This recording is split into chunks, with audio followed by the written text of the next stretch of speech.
The Clippers limp off into the desert, having been eliminated by Phoenix.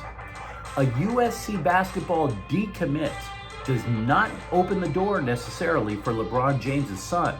And Allen Robinson arrives in Pittsburgh and promptly rips the Rams coaching staff. Good morning. I'm James. This is your daily dose of sports and snark for the greatest sports city in the world, Los Angeles. This is the faithful Angelenos morning report.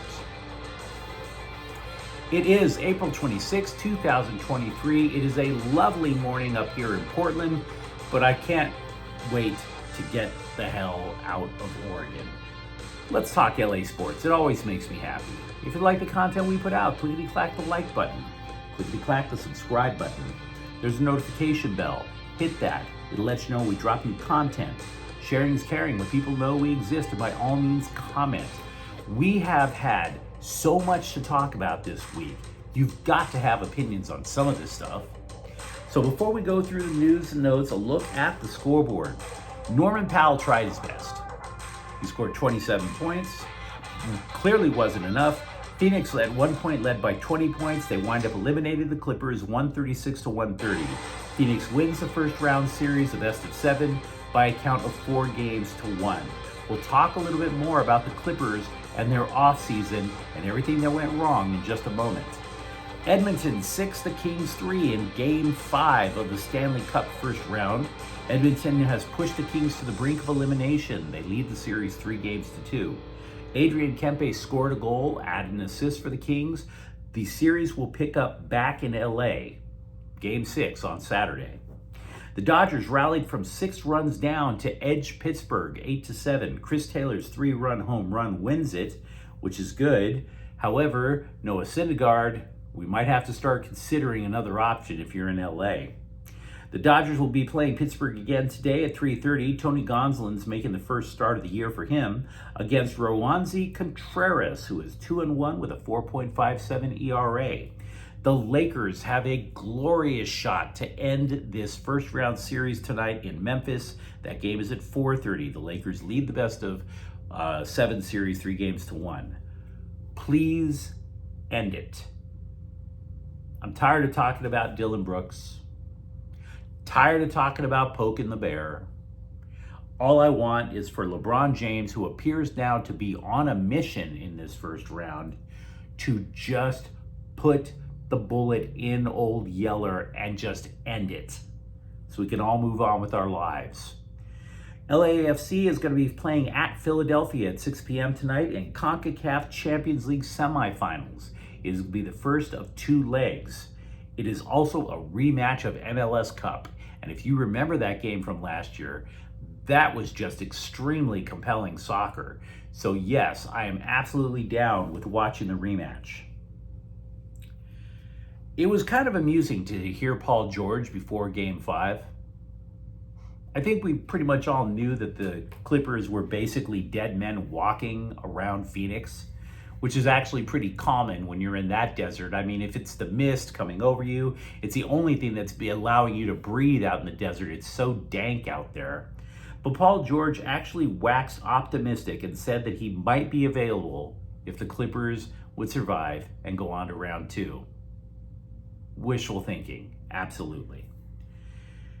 He said prior to the game that it's, quote, super frustrating to see injuries derail the season. Because if you think about it, this is year 4 of the Clippers being run by Paul George and Kawhi Leonard. They haven't even really come that close to a title. When they got together in LA, the Clippers, they were under the impression that they were going to be overtaking the Lakers. Since they've been together, they have 0 titles. The Lakers have 1. And oh, by the way, they're still alive in this particular playoff. So it hasn't worked. Now, having said that, George did defend Kawhi Leonard. Quote, I think what people don't understand is Kawhi is a trooper, man. Kawhi is willing to put it on the line. I think it just attacks his character, where people don't understand, unquote. Okay, fine. I listened to you, Mr. George. I don't have a problem with you. But it is true that we all believe Kawhi Leonard wanted to play in the playoffs, and he wanted to excel in the playoffs. The problem people are having is, why doesn't he want to play that much in the regular season? Big difference. Regular season, where regular people like you and I spend our money to see an NBA game. Playoffs, where the big money is on the line and we get priced out of the arena. Even when all indications that Kawhi Leonard is healthy, he will still intentionally skip games. That is the problem that people have with Kawhi Leonard. I don't think anybody thought he was faking when his knee started to blow up.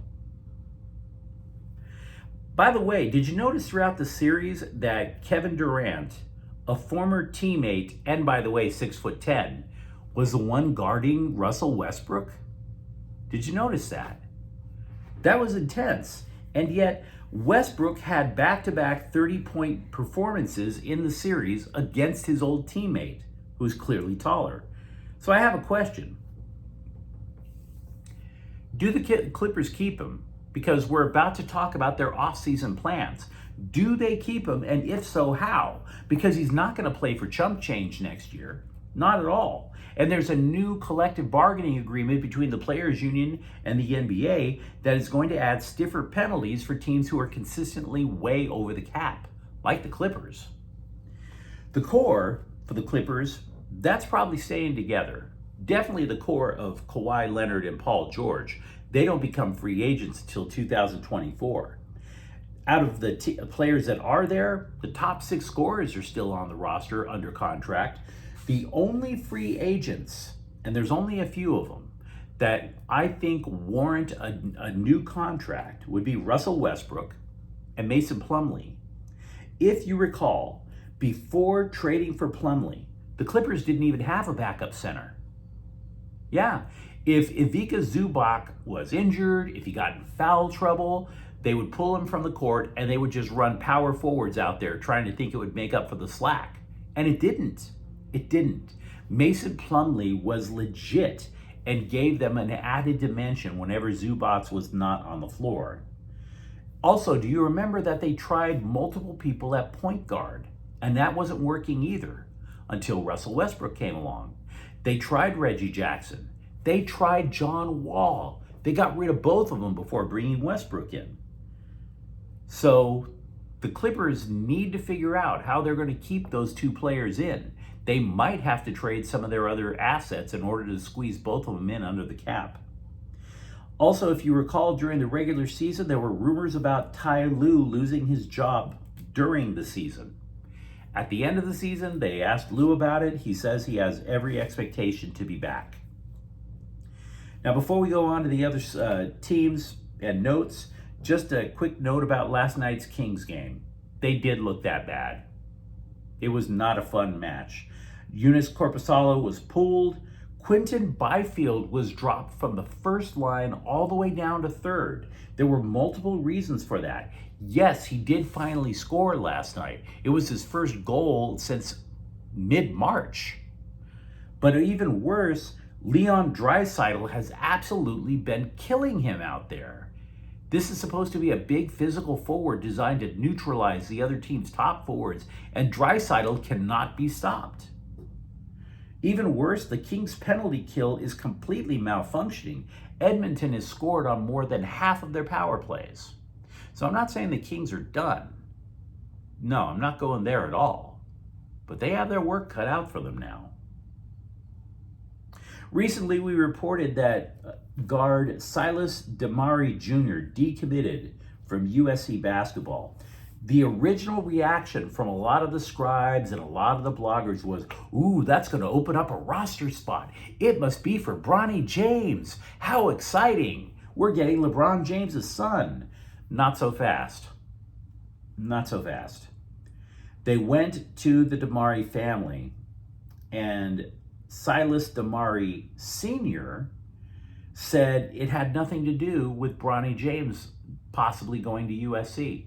The reason Silas Damari, a 4-star point guard, by the way, decommitted, said it was because Boogie Ellis was coming back to the program.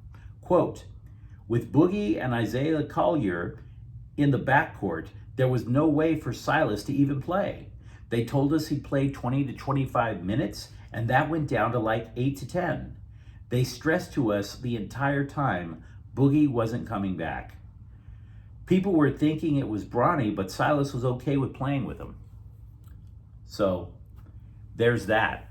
We don't know about Bronny James's thoughts yet.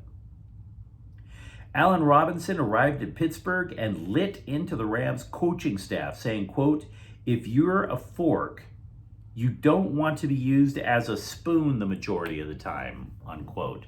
The insinuation being that he was used improperly in the office, which I have to tell you, if you're going to use kitchen utensils as a metaphor, dude, you played like you had frying pans for hands last year. And the frying pans were covered in Crisco. That's how bad you were. You had 33 catches. It wasn't all the route running, pal. It wasn't all the route running. Enjoy catching passes this fall from Kenny Pickett and Mitch Trubisky. You're going to miss Matthew Stafford sooner than you think. Meanwhile, Sean McVay said Aaron Donald is motivated and committed to the team next season. Quote, "The greats elevate people around him. It's a very similar thing in terms of that outside-in narrative when we first got here," unquote. Now, to be real, I have no idea what the second part of that quote means, but it sure sounds good. By the way, speaking of things that are sounding good, you will hear a lot of, "Oh my God, our draft is amazing," and this, that, and the other. I provided a Rams preview of the NFL draft. You can find it, look it up on the Rams playlist on this channel, and you'll get some ideas as to how I think the Rams will be, who I think the Rams will be looking at when the NFL draft starts tomorrow. Just one day ago, we were told cornerback J.C. Jackson of the Chargers might be ready for training camp. Maybe. Maybe. Now, Sports Illustrated claims Jackson is ready to return. No problem whatsoever. Here's him running on the treadmill. What a man. He's raring to go. Stop it. Just stop it. Guys, when it comes to Jackson, all I'm asking, get a quorum together, get your story straight, and then tell us. Either he's ready or he's not. Let's not go back and forth. It's one or the other. Injury reports should not be non-binary. It's either a 1 or a 0. Straight up. It's a binary choice. By the way, later today we'll be coming out with the Chargers NFL draft preview. We don't have that one out just yet. ESPN reported that incoming USC defensive tackle Bear Alexander, his move from Georgia to the Trojans, is the biggest move in the transfer portal this year. Now, the reasons are kind of obvious. Because the Trojans needed depth, they needed versatility, they just needed anger and toughness on the defensive line. Because that defensive line got jacked up toward the end of last year by teams such as UCLA.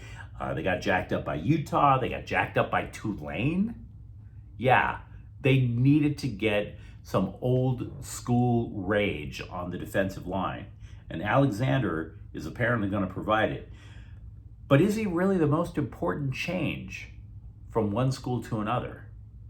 See, I don't know, because ESPN has a tendency to overstate things. As far as the team, though, adding Bear Alexander boosted the Trojans to the second-ranked portal recruiting class.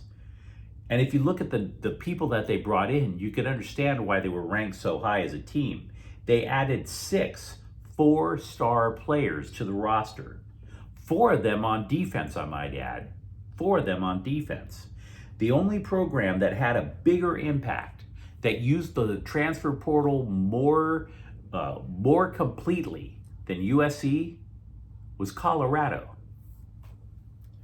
By the way, we talked about how there's a Rams preview for the NFL draft. We talked about how there will be a Chargers preview.